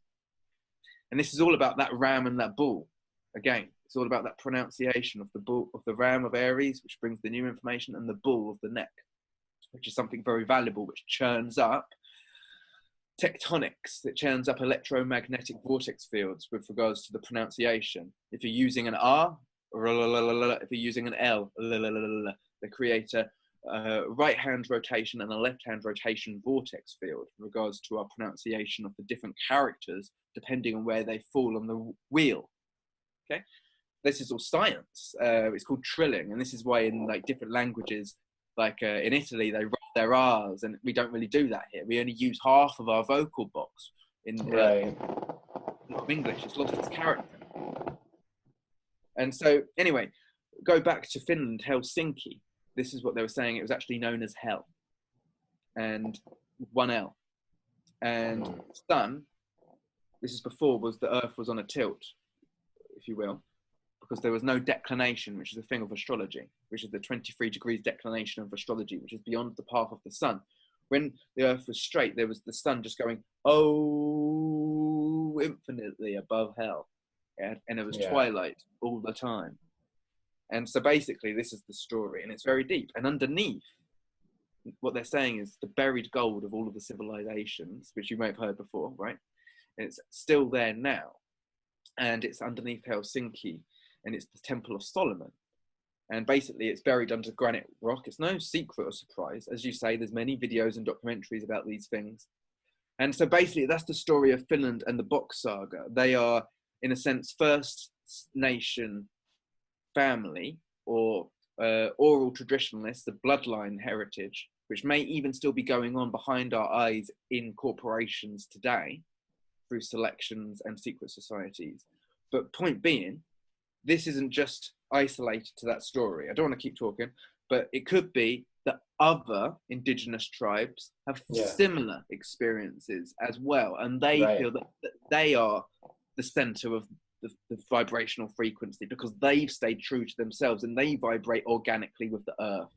In a sense, it's a Venetian vibrational frequency when we're in alignment with the earth, and that brings it into a state which is like Atlantis, or what we can consider the future or the past. Yeah. And then some of it can be for men and some of it for women. That's my full spiel. I want to lay it out because That's I beautiful. really feel that No, you've got that's a lot beautiful. That's great. I would love to go to Helsinki now to check that out. Let's go together, because I feel that what we Yeah, can I'm do, in. what my astrology mentor is encouraging for us to do, is to share this between us, especially as us as astrologers and as metaphysics, parlor trick, divination specialists, know the power of shapes, geometry, and circles. So we know that the root language is a core truth for this reality and nature of physics. Yeah. And so regardless of it, we can find that this is worth investigation, whether it means that we can drum up some more money through people who would like to go and conquest and find this Solomon's Temple, or even this Ark of the Covenant, or what they're saying is civilization upon civilization of gold. My mentor, before I pass you back, he said that actually there was a planned venture to deliver some gold to Finland, and it never got there. And it basically is in the UK, and there's this gold which was like the finest of golds. It never got there, and you can just basically, he told me the link, and you can check out where this gold is, and it's all documented, all of these types of things, and it's amazing. But some of it is very suspicious, because not in a way not to be trusted. It's just suspicious because it's the kind of stuff which has been shunned in our society with regards to how to have a very supportive network within civilization. Like the women do this part of the wisdom keeping, the men do this part of the history keeping. That sounds a bit bigotist, but actually it's very organic, because it really brings together the archetypes that supports procreation and growth. And this is where things that could get a bit decisive or dogmatic. But this is actually what they would practice. And all you can do is be an ambassador and advocate for wisdom and for listening and being open to learn to these traditions and see what other indigenous tribes do as their traditions too, without rocking the boat baby so much that we wake them out of their bliss. Yeah, no, I feel that. I totally feel that. And that it always does seem to come back to that full circle. Like the more egalitarian a society is, the more that people naturally almost like flow with their gender roles. It's almost like essentially it comes down to, you should never force people into their gender roles. You should never force them out of it either. And you should allow people to do what they're going to do. And what they tend to do is they tend to match their vibration. And, we tend to fit in those archetypes. Like a lot of us will step into the king archetype, or we're going to, or we take this open-minded journey. And sometimes we take on multiple archetypes through our life. Like we transform ourselves, and that's part of our experience, and it's something we should all be able to experience. The journey of seeing if you're really you, or if you really want to be a different you, and if like what that journey looks like. If the you that's on that journey is in between those two yous and is the real you that you'll always be. Like, it's crazy. So it's like a synthesis or a composite nature of the greatest version of ourselves, which we seek at the center, not going around the parameter of archetypes like the Fool's Journey, exploring all of the different characters along the way, learning a bit from playing each role, but actually coming into our center, which is the greatest story never yet told. Yeah, exactly. Because I'm Jax Atlantis, but I'm also Tannendel. And I'll never want to, nor could I carve out that Tannen character. That Tannen is me equally as much as Jax is, and the synthesis of the two is who I really am, So it's the same kind of concept. Well, I feel that you're such a powerful storyteller with such wisdom. Thank you. It takes a true sage, an experienced wisdom keeper, to be able to tell stories which is empowering without dogma. And that takes someone who is a true listener. And I appreciate you listening to me tell all that story of my current experience of what Atlantis means to me, because before it didn't mean anything to me. I was Yeah. interested in the concept of hollow earth, but I didn't. Me too. I was interested in the concepts of time and looping, and I would like to learn more about your experiences with that, with Yeah. regards to the tarot and how it applies.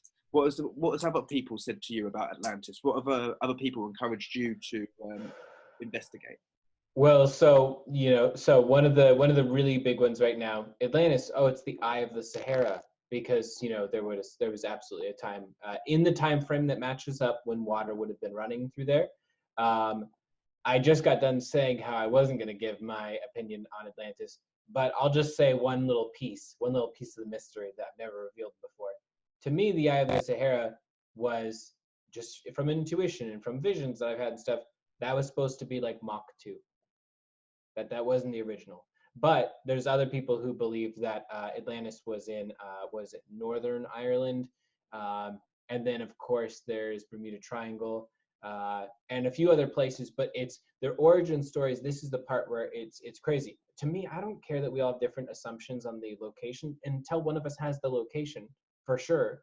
Like we found underwater structures in lots of different places, and so each of them we keep, I think, jumping to like, oh, it must be Atlantis, and it's like maybe, but we should probably like investigate thoroughly. But you read these different stories about it. People will say though the Anunnaki were the creators of Atlantis, that women were originally like essentially their own species, and that it was only when men came from Mars to breed with them that the human species was created. That is so close to what I'm hearing as well. So basically, it's so part of the story of this box saga is that actually, and I'm with you. I'm with you. I think it's important to differentiate when talking to other people, including Bok folks. So I'm sure they'll be soon to correct you, me, or whoever Right. said it. But I would say that what I'm gathering from folks like, we're going to start name dropping some other people who speak openly about this, like Gigi Young, very good. Okay. You may have heard her on YouTube. And she talks about this Mu being Atlantis and being a feminine archetype. And then they've got the Mars, which is basically a circle and a square. And it's basically, and yeah, we all got, I've got a circle, I'm very feminine, and I'm very masculine too, I'm a square too. So basically it's about these two things which we are alchemistically marrying together, these two different qualities. Yeah. I'm a spiritual kind of thing, but I'm here physically within this vessel, which is the square. But that spiritual thing that's coming through me, that's a circle. Yeah. And so basically, these are elements. The circle would be considered to be fire, and it would be considered to be air. It's electric. And the square would be considered to be earth, and it would be considered to be water. And that is magnetic. They've got density, and the circle doesn't. And so basically, the circle needs the square, because without it, it just hasn't got a place to come and create in this physical reality of density. And so we honor this contraption. You're beautiful, Jax. You're a man. You're Jax the lad. And so we've got to see the beauty in each other's vessels, right? Yeah.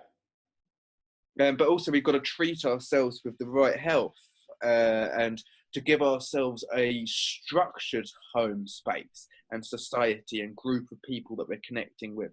And this is why we have things like governments and things like that. But sometimes they become outdated and they become too square, too crusty, too unfelt and not spiritual enough, that we need to wash them away with a spiritual revolution, with a bit of feeling. Right. Because this is just too much thinking. And that's too much feeling. Yeah. And so we need to do the both, as you said at the beginning. I feel that. This is my concepts. And so basically I feel that you're correct. These different pockets of land across the world, whether you believe it's a flat plane, whether you believe it's a globe, doesn't really matter to me.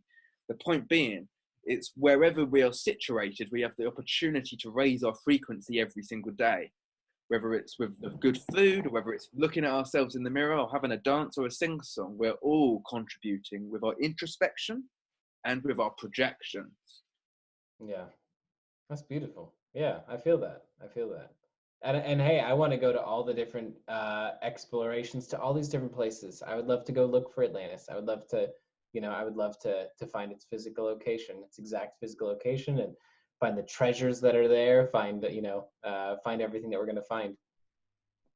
Because Yes. to me, there was one Apparently thing you had there's specifically tradition said, it's here. like the past and future. I definitely feel that energy. Oh yeah. Oh, thank you. It's I really want to. transcendent. It transcends time, which is one of the things you originally wanted to talk about. It Yes, feels yes. like it's from before and after us. Well, the funny thing is, this is part of the tradition or part of the story, is that actually it is the women, or the grandmothers archetype, which is meant to be like the spindler, because they spin time from the future. They are Oh, okay. ancestors. Yeah. In a sense, you could say they spin time from the spiritual. If you want to call it the future, that's just from our perspective. But the men, that's the heritage. It's the men that take care of the history. And so these chambers, which are so vibrationally high, are actually created not by man or women. They're earthly vaginas. They're Yeah. like, because they're actually Fibonacci gold spirals in the earth, chiseled into the earth, this Yeah. tunnel, this Solomon's temple, apparently. And so actually it's got all of the relics within it.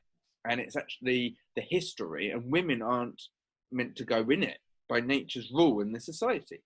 However, there is a temple on the entrance for women, and that's like splendid, where women are celebrated, because women know.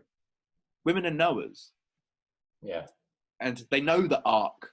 They don't need to be retold. Men, the squares, in a sense, by nature, we don't tap into that so easily. And so the women will have their traditions and the men have their traditions, and yet we Yeah. come together and we create a fireworks display. And that is really the majesty of it. Apparently, this is the story, this is what's been forgotten, and this is kind of why we're at a little bit of lostness within this patriarchal kind of cycle of externalizing our power and not even knowing that there's a power within us. Right. Well, I think that not knowing that there's a power within us is something that is just really convenient.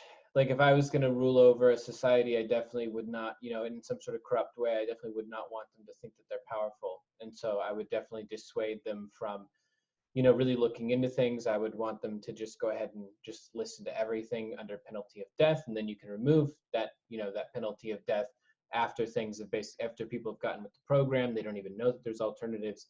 And so, you look now, a lot of the deception and the way, we look back in history and we like, oh my God, that corrupt kingdom, that corrupt society, like how did people not, revolt against that? It's like, you guys, like there's the same tricks and elements that are currently being used like in our societies. Like, do you guys not like see, like, am I taking crazy pills here? Because like these same tactics are being used. And so, yeah, I think that it's a very convenient thing to make sure people don't understand they're powerful, but specifically through freedom.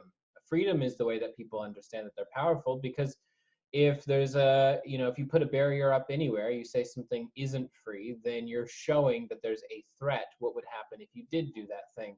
What would be the issue for that? And so I see freedom is being very subtly and very slowly encroached upon, because if it happens too quick, then the result is definitely revolution, immediately war, all these things. And so it feels though like, the modern society is just very slowly trying to go inwards and create this very subtle cage. And so I think it's important for us now to understand that we're free, to understand that we're powerful, and to understand that even if we in particular we think we're this esoteric black sheep, that there's a whole lot of us out there, and that if we all unify right now and come together, it's not a war against the white sheep or whatever. It's a matter of coexisting with with the white sheep that might end up actually being black sheep, or some of us might end up being white sheep. Like like people coming together through freedom and finding their internal power. Because to me, human beings are incredibly powerful if we let ourselves remember that. We're incredibly powerful because if a human being is happy and they're dedicated and they're on their quest for mastery, they become really competent at a lot of different things at a relatively quick speed, and enough that there's world-changing power in that. Like if I want to have a double PhD in something and I'm working really hard at it, odds are I'm not just like watching TV on the weekends or whatever. I'm probably also doing a bunch of other really productive stuff. And so by the time I get to that point, like I've become a person who can make movements across the world in really positive, beautiful ways, And so I think for each of us, we got to remember how powerful we are and then start using that power immediately. Yes, this is so true. And what is stimulating the power is going to be us being present with ourselves and and realizing that we're fully equipped. We have all of the different skill sets, all of our different abilities, and we've already been researching all of these different holistic therapies, all of these different ways of healing ourselves, all of these different diets, all of these different connections since Uranus broke into Taurus. Yeah. And so this is very brilliant that it makes the square to Saturn, which has made its first ingress into Aquarius, and that's basically also going to be going on when we have the ingress of Jupiter when Saturn makes its second ingress later this year. So this is leverage again. This has given us this opportunity to get things kick-started as we take the initiative to connect and gather. But what is also a very powerful thing, which, and this is lower vibration, but I feel like it needs to be mentioned just because that's the highest vibrational thing we can do. It's basically leading ourselves and connecting in correlation with other people who've got different gift sets. And also being able to help other people, because as you said, the white sheep, if you will, is our family. These are our friends. These are our brothers and our sisters. They teach us. And so this is our opposition in sometimes because they're standing directly opposite to us in relationship with us. And so we can be so grateful that what they are teaching us is to take responsibility for being all inclusive and not cutting ourselves short, and empathizing and say, hey, this might have been an old way of doing things, but this is still teaching me things that need to be included in the new paradigm. In a sense, there are structures if you just use the analogy of an old building, you don't want to knock the old building down because it's so useful, but what you can do is refurbish it and make it more comfortable. Exactly. Yeah. And one thing I want to make super clear about that too is with white sheep, it's, to me, I don't like the terms conscious and unconscious as far as a divider of people. When I say white sheep, I don't mean stupid people. When I say white sheep, I mean people who kind of go with what is told a lot of the time, which is not a stupid thing to do. It's actually, I mean, evolutionary wise, it's the white sheep that tend to survive because, you know, you're going with a structure, you're going with a system, and it's the black sheep who tend to re-innovate or to create this new idea that then the white sheep later adopt and then becomes dogmatic and then becomes the rules and the laws and like you must do this, and then ironically the black sheep will probably be some other opposition to that thing later in 100 years after that. A volcano, isn't it? Like sometimes the new lava is too hot to stand on or something like that, but that's the great change coming from the heart or from the veins, and yet eventually that becomes new solid ground that people can build upon and feel safe. But some people might be like, right, I'm going to use this lava to build a chair and hang it from a tree and say it's the new cool thing. And yet that's the pioneers coming in. And so the cardinal energy is always going to bring in the new, and that's the way it has to be. And so in a sense, we're all being cardinals right now as we all find ourselves. I feel that. And I think that, you know, just to really clarify, because there's so many times where I don't ever want people to feel as though I think it's better to be spiritual. I think that ironically, if you're really being spiritual, then you're not even necessarily trying to be spiritual. It's when you're just being yourself and you're being genuine to the fullest degree, which is why we take, you know, this is going to branch off to a whole other subjects, but we take the Jesus Christ idea. You know, it's like, so Jesus Christ, the perfect man. So regardless of the people that say, you know, that's God put into physical form, or that's the Son of God, or regardless of even your thing, the idea of Jesus Christ is so interesting because he's a perfect man who, besides the walking on water and stuff, performed mainly the miracles of being perfect, as in the things that we potentially could do as our potential. So for instance, he would never tell a lie. That's something physically possible for all of us to do. It's possible for us to never tell a lie. Very difficult. And society will, or like life will give you millions of opportunities where it'd be so much easier to just bend the truth a little bit. But, you know, using compassion with people, even though it's way easier to flip out on them.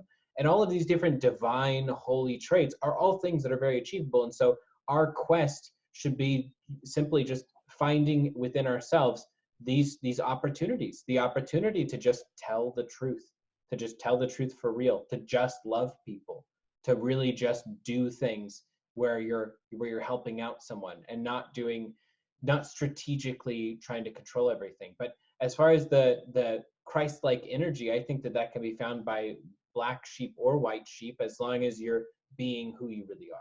And that's the whole thing, is that a lot of us people that are on this particular journey just feel like the black sheep. And in a lot of cases, though, things are growing and changing, and there's a collective wave of energy running through the world so fast right now that what is black sheep now might be white sheep sooner than we think. Maybe we'll be the white sheep here pretty soon. Yeah, I completely 100% agree with that. That's the funniest thing about this time, because I see that it is cycled. And so as they say, what you meet on the way down is the people that are on their way up, and vice versa. And that's not about success or competition. It is about the cycle of the day and the night, or a Ferris wheel. And because in the extended span of time, if you may be a black sheep, punk rocker, renegade at one point, eventually you're going to stop being so edgy, and you're going to be this traditionalist, a bit like the people who were the punks are now very much politicians and things like this. Yeah. In America, we always have that expression, because we have the Republican Party and the Democrat Party. So people are always like, "Oh yeah, you'll be a conservative once you're 40 or 50, once you have a mortgage. Like once you grow up, you'll become a Republican too. But for now, while you're a kid, you'll be a Democrat." And so the concept of, all younger people are more prone to idealism, and so of course they're going to lean towards a more social justice reform and things like that. And once we become more Saturnian, then eventually we kind of get things in order and have our structure, and so we're going to go for something more like that. And of course, here we have the Labours and the Tories, and it's the same as the blue and the red. Right. So that's if you put the two words together, it's a laboratory. And so, like alchemy, that's like chemistry. And so together, through expanded amounts of generations and time, it's a bit like what you said right at the beginning when we were speaking. I think it might have even been in private. You used an example of a particular type of tiki-taki dough or something like this, where you bring the outside and put it in the middle, and you bring a bit like when you're making bread, and it gives it dexterity. Oh, Laffy Taffy. Oh, you guys call it tiki-taki? I don't know. No, we don't even have it here in the UK. I was like, whoa, plot twist. So basically, when you're bringing that mixture in and giving it substance, that's what actually you do as a Taurus quality, to whip up a batter of milk, to give it golden dexterity, to give it value. And that's like what Venus does, which is the ruler of Taurus, over the course of an 8-year cycle, making a pentagram, weaving a wicker pentagram over the course of time. What we do is, through our different belief systems, be them rebellious or be them traditional, be them square or circle, thinkers or be them feelers, we bring a greater sense of value and purpose within society and for humanity. That's amazing. It is amazing. I didn't expect that we was going to go and take this conversation there. We've gone to all kinds of places, man. This has been interesting. It's all inclusive, and basically it doesn't matter if you're black sheep or a white sheep, we're all part of the herd, and we're all going to change our colours like peacocks at some point or another, just to play devil's advocate. Or just maybe we can do leopards and snow leopards, because the whole sheep thing, I don't really like sheep so much, and so like what, so we'll be the snow leopards, and then everyone else will be the leopards, because snow leopards I think are rarer than regular leopards. So yeah, I like those snow leopards with the blue eyes. Yeah. But at the same time, it's nice to be able to try something else. And it's always good to be changing. I think one time when I first had a spiritual awakening, in a sense, when it's a 2008 kind of time, when Pluto went into Capricorn, which was onto my sun, I saw I just found a good group of friends, in a sense, that I could relate to and be within the culture of, in a sense. And then I was like, I really like myself. I really fall in love with my character, with my personality. And I watched this thing on YouTube, and it was saying, basically, your character and your personality is everything that's wrong with you. It's everything that needs to change. And I buy into that, because basically, it's something to be celebrated. We are to love ourselves, but it is a mask, and it is our persona, which is always meant to be has the opportunity to be transcendent. And the more that we can vibe and be fluid by feeling and thinking ourselves through a situation, we're always going to be evolving our consciousness, and our state and our manner of awareness and our self-image is always going to be fluid and not sticking to old scenarios, but able to be progressive and in the current. Yeah. 100%. I think I would that's like to ask you what you feel like we can do together using our gifts and attributes as healers, using astrology, using divination, moving forward. And part B is what you would like to contribute and what you are already continuing to contribute. Oh, okay. So do you mean like right now you want to do like a collective reading or something? Well, I just wanted to enclose like my last question. We can pull some cards out if you like, for sure. But I would like to know what you would like to what you feel like astrology and us coming together with all of the great conjunction happening in Aquarius, especially on your ascendant. I think that's really great. What do you see for the next 20 years of our evolution using tools like astrology and tarot and this wisdom of frequency and vibration and healing? To me, the funny thing is I have a pretty unpopular opinion. I think it will get a little bit worse before it gets better. I think it is going to get better. And what I mean by that, what do I mean by worse or better? So because spirituality is being popularized, there's goods and bads that can come with that. So the good things is, I mean, hey, it's awesome if meditation is popular. It's awesome if astrology is popular. If these things are being brought to people, and it's opening their minds and they're looking through different lenses.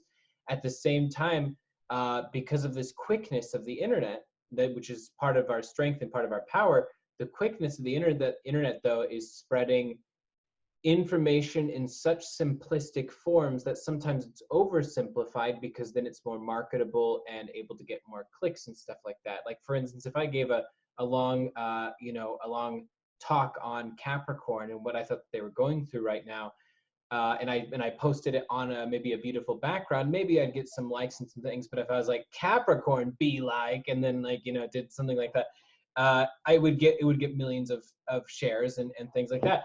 So to me, I think we're going to be seeing a lot of great information coming out in the collective, and I think we're also going to be seeing a lot of commercialized stuff that intentionally oversimplifies really intense subjects. And it doesn't just oversimplify them as a way of making them accessible for everybody, which is something I'm very for.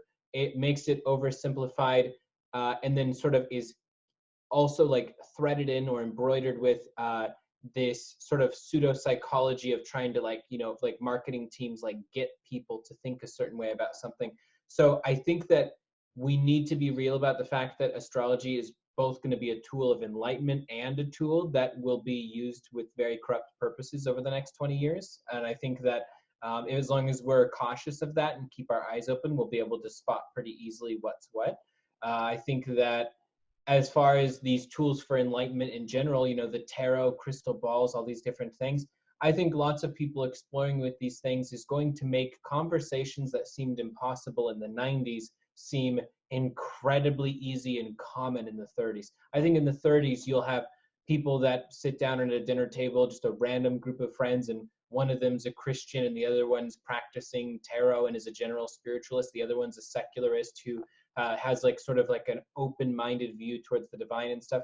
And I think that these people are going to be able to talk easily with each other. That's one of the big things, is these conversations, because where there's proximity and where there's large numbers of anything, whenever you're close to something or when there's a lot of it, then it becomes easier to digest and talk about. Currently, the black sheep or the snow leopards, we've all been off on our things, but not anymore. Not anymore. Now we're seen. Now there's hundreds of thousands of people, there's millions of people, there's billions of people that are growing in these different ways. And so what we can all do, the most important thing to me, and it sounds oversimplified and Disney movie-esque, but it's just be yourself. Literally be yourself to the fullest degree you possibly can on your spiritual quest. Do not think that you have to wear all white. Do not think that you have to do any of these things that are image creators, because marketing teams are really good at doing that stuff, and they're absolutely going to be pushing a lot of this so that they can sell a lifestyle. But for you, you don't need to sell a lifestyle. You just need to be yourself and show people that they're safe to be themselves. That rather than, you know, wishing that there weren't any bullies in the world, or wishing that there weren't any you know, closed-minded people in the world, that being an open-minded person yourself and being prepared for what happens when opposition comes your way, because it will, is the best thing you can possibly do. And if you're yourself, totally yourself, even if you think everyone will judge you for it, you'll be shocked by the amount of people that accept you outrightly. When I went on live for the first time as Jax Atlantis, it was this feeling of, you know, so much fear, because I was terrified to even, normally I didn't even like having my picture taken, let alone going on camera, let alone doing it live while people are watching. And so when I did it though, it was like I was able to chisel through that ice a bit. And I assumed that, you know, people would judge this or they would judge that. They didn't judge any of it. I was just myself, imperfect me, and people loved that. And so that's what I'm, you know, going to keep on doing. And I would suggest anyone out there that's in an identity crisis about spreading their spiritual awareness and being confused about why, like, what they have to become, don't become something else, become you. And I think that identity crises are about to be something that it feels like we've really wound up for it these last 9 years. Like, we have really wound up for all these different identity crises. And so now's the time for us to finally have a real talk about some of them, and to stop indulging in them so much. Because these identity, you know, creating these fake identities, creating a false self, or, you know, the spiritual self, like the one who is like naturally as zen as possible in every way, shape, and form. Like, if you're not always going to be that way for real, then don't pretend to be, because it's okay, because we have a range of emotions as human beings. I think we're going to get to know ourselves over these 20 years, and I think that we are going to get to know, most importantly to me, with Pluto and Aquarius, this shift of Pluto into Aquarius is going to be so beautiful, because I think we're going to finally acknowledge something that we haven't been acknowledging for a very long time. We so desperately want to feel, and I gotta not be careful by censoring myself, but be careful about not bringing up too many other subjects that are going to be connected to this. But basically, we have for the longest time wanted to feel that we have transcended, in this full sense, the animal kingdom, that we are purely civilized beings. And I say absolutely not. And what I mean by, you know, that we're not purely civilized is not, take it off the spectrum of good and evil, civilized and uncivilized, carnal and, you know, thoughtful, conscious and subconscious, instinct versus strategy, whatever. So put it in those frames. Human beings are the civilized man, and we're the animal. We are the animal as well. And I think that this desire we have so desperately to say that we are above the animal kingdom and that we don't give into that, I think Pluto in Aquarius is going to help illuminate to us in a very widespread, I'm sure, internet-based movement of really understanding our shadow, really understanding our animal side, whatever the heck term you want to call it, understanding the urges that you might call dark, or the natural proclivities for this, or the propensities for that, basically feeling as though, you know, oh, why do I have this thought of being, you know, like angry, or shouting this out to this person, or saying this cutting remark, or doing this other thing, instead of judging ourselves for what we really are. If you accept what we really are, you accept that uncivilized part of us, the irony is you finally actually have the ability to control, to not do these things. But when you pretend that you don't have that, you lose control over it, or will be manipulated by another person who emulates that behavior. For sure, it happens all the time. You look at any story of any dictatorship, everyone that was under the rule of those dictatorships would have considered themselves a really good person who had no evil in them at all. And so when a ruling force came along, then them going with it was the right thing to do. And as we look back at it historically, we say, oh my God, how could they have done that? How could you ever choose to have done those things? It's like, you guys, like, this happens all the time still. And it's because we don't want to acknowledge our animal self, or our dark side, or our shadow side, or whatever. I think that Pluto in Aquarius is going to be the medicine that we all need. We need to look directly at the shadow side so that we can genuinely be a part of it, which then genuinely gives us the ability to step away from these behaviors. And the pretend game that's happening in the spiritual community right now, that there is no shadow, or that we have transcended beyond that point, or that there's a moment in time in which no shadow will exist anymore. That's like, you're not the first people to have said that. First of all, it's been said throughout history for a very long time, and still shadow. But on top of that, then you're suggesting something you can't live up to. No one can live up to that. No one can live up to a pure light. We can't live up to that, and that's okay. But the acceptance of that ironically brings us far closer to the light, because we have love and acceptance in place of where judgment would be. And so to me, I think looking at our shadow is what's needed. Not so that the world can become more evil, so that we can finally stop fucking denying what is evil. So that's what I feel. I think that's very, very powerful and interesting, for sure. God, that was such a long tangent. I just went in so many directions with that. I know, it's good stuff. It's good stuff. This is the medicine of now, because I feel like it's going on exactly what you said. Like, this is going on today. This is going on now as well, with regards to our own shadow being what we're confronted with a lot of the time. And the point being is that we're here to dance with shadows. Like Peter Pan is which is the archetype of the Christ, Capricorn. Oh, that's fun. Yeah, I can see that. The archetype of Capricorn is the caretaker, the gardener, or like Jesus born in a sense. And that archetype is meant to be able to someone who knows that they've got an inside as well, which becomes the shadow when we don't pay attention. Yeah. And so these become our sexual desires as well, Like, it's nice to be able to go and say, I'm going to go and try on some ladies' clothing now. It might not have been encouraged by many people. Or it might be that, okay, well, I'm going to go and start shouting at this full moon. I'm going to go start shouting at the sky and having a boxing match for the full moon, because that's how I'm going to alleviate some frustration, which is actually a real emotion, a real experience that, if suppressed, will turn into an ailment, or will turn into something that can even be very much worse. And so it's about living out these true experiences. And you say that may be very interesting once it comes into, once we have Pluto come into Aquarius. It's very close to when we're going to have Neptune and Saturn in Aries as well. So I feel like it's going to be a very big shift coming along once we get into these very big tones.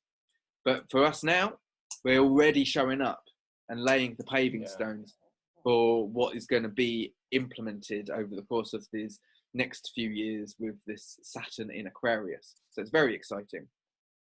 But I've really enjoyed connecting with you today and to learn so much more about you. I feel like I might even, because I sometimes can be I love to shake things up with these something like paradigm shattering ideas. Yeah, no, for sure you do. I think it's great. Yeah.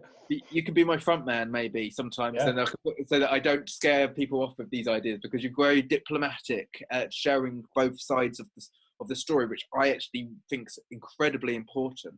And it's people like us and people like who are watching, who are going to be the people like what we would want as politicians moving forward. It might not that we call ourselves or label or frame ourselves as politicians, but these kinds of ambassadors and advocates for equality. Yeah. So that's why I do this, and I'm really excited to have shared this space with you today. Seriously, dude, I'm really thankful. I'm very excited as well.